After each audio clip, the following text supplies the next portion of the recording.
সুপ্রিয় দর্শক, আজকের এই ভিডিওটাতে আমি আপনাদের দেখাবো আমার এলাকার দৃশ্য এবং নদীর পাড়ের দৃশ্য।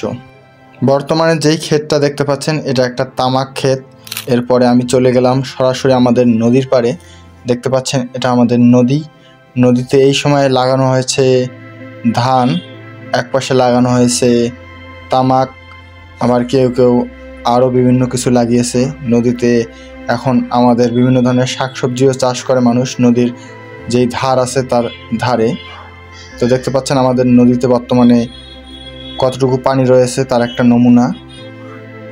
সুন্দর একটা দৃশ্য, প্রাকৃতিক পরিবেশে সুশোভিত একটা পরিবেশ।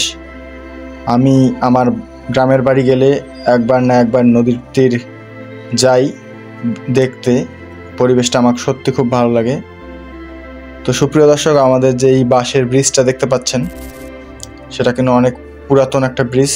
এরপর আমি চলে আসলাম সরাসরি আমাদের নদীর অপোজিট সাইডে। আর এইখানে এসে দেখতে পাচ্ছি যে কেউ কেউ তামাক লাগিয়েছে, কেউ ধান।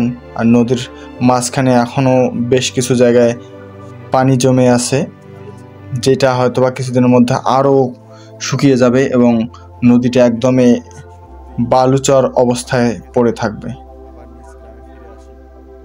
আমাদের এলাকার নদী সত্যি সত্যি খুব অসাধারণ দেখতে, এবং আপনাদের ইনভাইট থাকলেও আপনারা সুযোগ পেলে একবার আমার এলাকা ঘুরে যাবেন।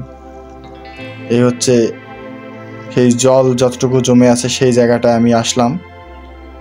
দেখতে পাচ্ছেন ওইদিকে একজন মানুষ নদীর তীরে খাওয়া দাওয়া করছিল। তো সুপ্রিয় দর্শক, নদীর পাড়ে আসতে আমার ভীষণ ভালো লাগে এবং এই দৃশ্যগুলো ধারণ করতেও খুব ভালো লাগে, কারণ নিজের এলাকার সব কিছুই আসলে ইউনিক, সব কিছুই নিজের অঙ্গের সাথে মিশে আছে এরকম মনে হয়। তো আপনার এলাকায় নদী আছে কিনা ডেফিনেটলি কমেন্টে জানাবেন। দেখা হবে আগামী কোনো ভিডিওতে।